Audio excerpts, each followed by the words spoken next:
Minden korszaknak megvan a maga divatja. Ha valakit a ruházatát megtekintve ízlésünknek megfelelően szimpatikusnak találunk, előfordulhat, hogy az öltözékét el tudnánk képzelni magunkon, hogy az milyen jól állhat, különösen ha az öltözék jó benyomást kelt az emberről, és egy társaságban még népszerűnek is tűnik tőle. Nem hiába mondják, hogy a ruha öltöztet. Az emberek erről beszélnek, a ruhaszabászat pedig az igényeknek megfelelően azt fogja a tömeg elé tárni, amelyiket a legtöbben meg akarják majd vásárolni. E divathóbor terén nem félteni se a nőket, se a férfiakat. Ugyanakkor a történelemben számos olyan eset történt, ahol nagyon úgy fest, hogy amit az ember saját magán viselt, az volt az okozója a halálának.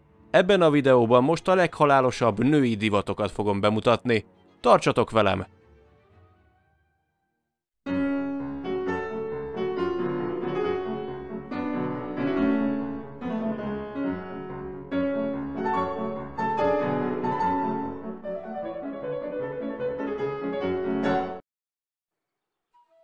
A lángoló szoknya. El kell árulnom, hogy a 19. század legolcsóbb ruhaanyaga a flanell volt. Ez a növényi szálakból, rostokból összetevődő anyag a legkönnyebben és a legolcsóbban elérhető dolog volt a ruhapiacon. A legtöbb szegényebb háztartásban elérhető öltözék ugyanis ebből készült. Főleg hálóingeket és alsóneműt készítettek belőle, viszont ha éjjel az ember nem volt elég óvatos a gyertyával, nagyon hamar lángra lehetett tőle lobbanni. Több esetben számoltak be arról az újságok, hogy valakinek kigyulladt a szoknyája már egy kisebb szikrától, de nem volt ritka eset ez a hálóingben alvó gyerekek körében sem. A lótuszláb.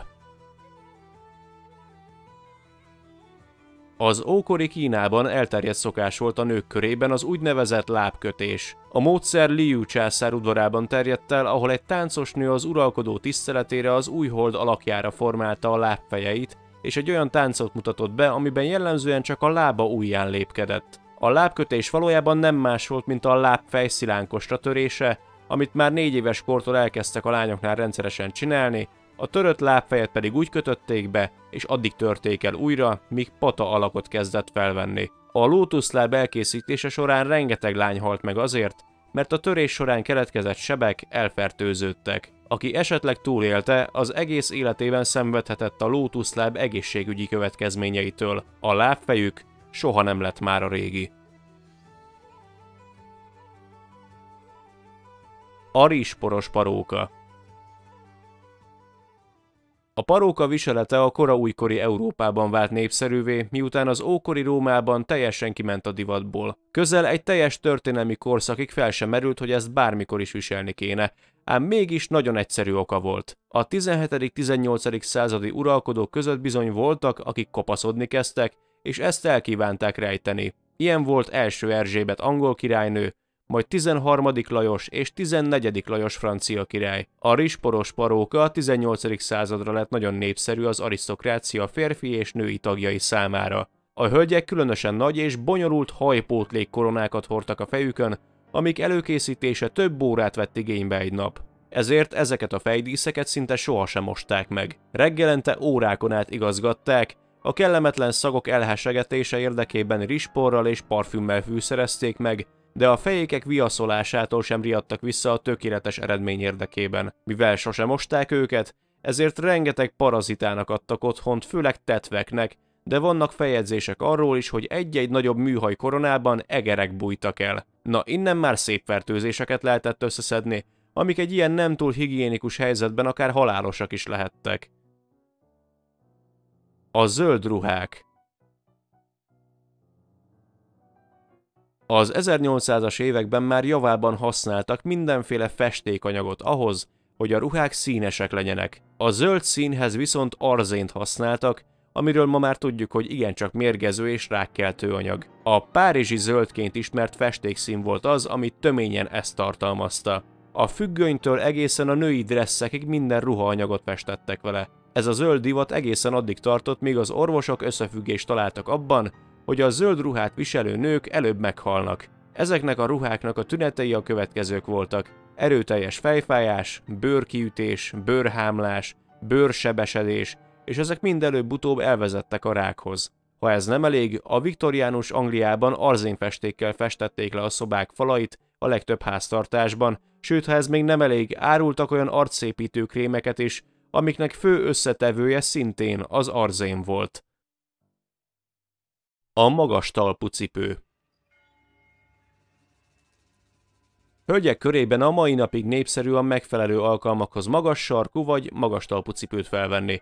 Utóbbi viszont a 15.-17. század között rendkívül népszerű volt annak ellenére, hogy már az ókor óta előfordulhatott annak viselése az emberiség történetében. A magas talpú cipők itt még elég kezdetleges darabok voltak, magasságukkal pedig a hölgy gazdagságát, tehetőségét igyekezték szimbolizálni. Az volt ám az igazi nő tehát egy előkelő társaságban, akinek minél magasabb talppal rendelkezett a cipője. Ezek a magasítások időnként elérték az 50 cm-t is. Ezekben már különösen nagy kihívás volt a járás, így elég volt egy rossz lépés, és a nő bokájának annyi volt. Rosszabb esetben csúnya esés volt a vége, ami halállal is járhatott. A fehér arcfestés. Első Erzsébet, Anglia királynője a festményeken nem véletlenül szerepel fakó, hófehér bőrrel. Nos, a 17. században uralkodó divat volt, hogy az a nő igazán szép, akinek fehér bőre volt. Akinek a nap csak kicsit is megbarnította az arcát, azt az arisztokrácia csúfosan lenézte. Nem tartották szépségideálnak. Az angol királynő ugyanazt a praktikát használta, mint sok nő a korszakban.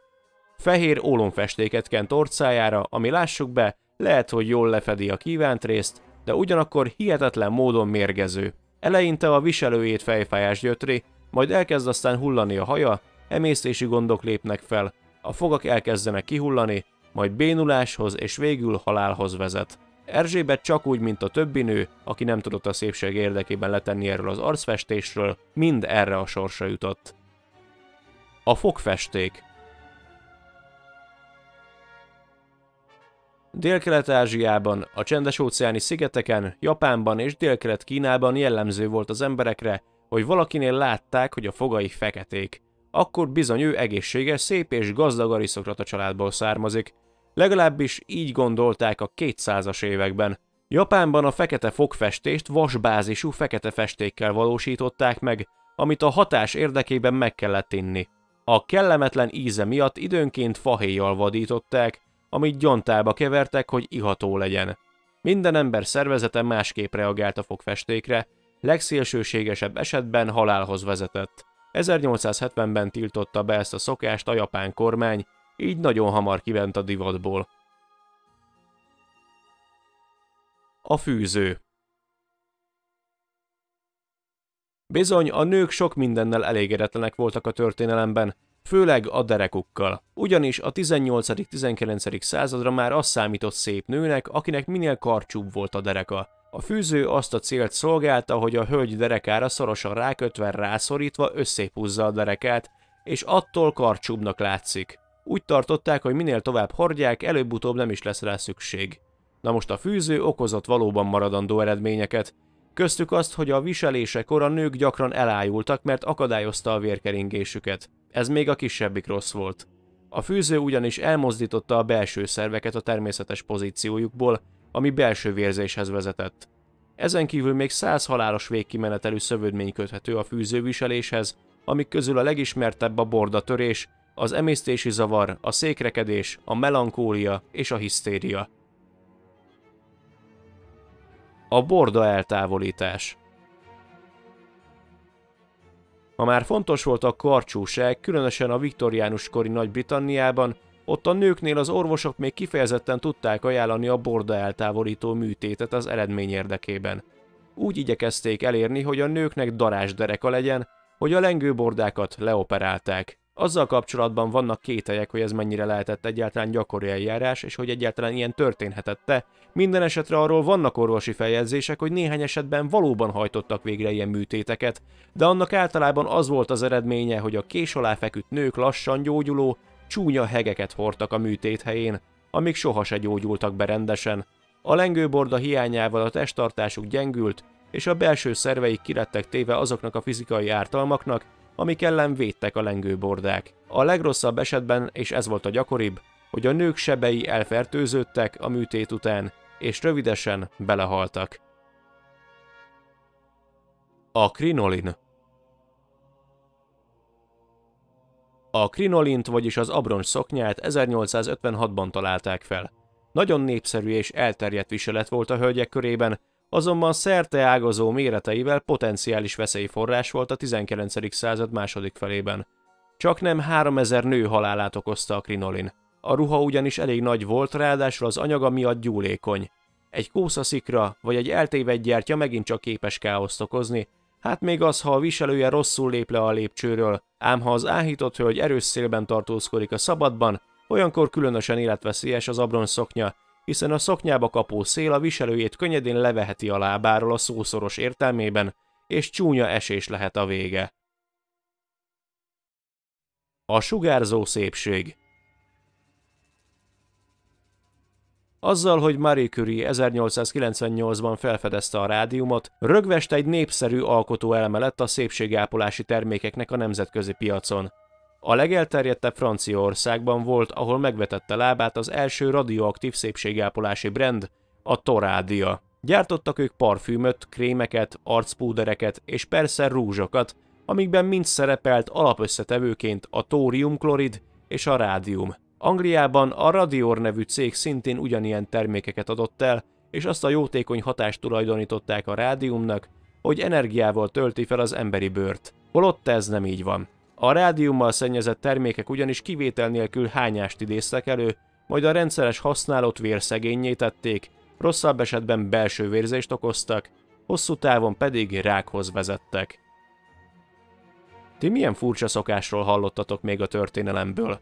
Válaszaitokat hozzászólásban várom, és hogyha szeretnétek még hasonló tartalmakat, akkor feltétlen nyomjátok meg a like gombot, hogy tudjam, ez mennyire érdekelne még titeket. Ha még nem tetted, iratkozzál fel a csatornára, kövessél Facebookon, Instagramon, TikTokon, és ha szeretnél támogatni, akkor a YouTube csatorna tagsági felületén, szuperköszönet formájában, és a Patreonon is megtehetitek. Legközelebb pedig találkozunk. Sziasztok!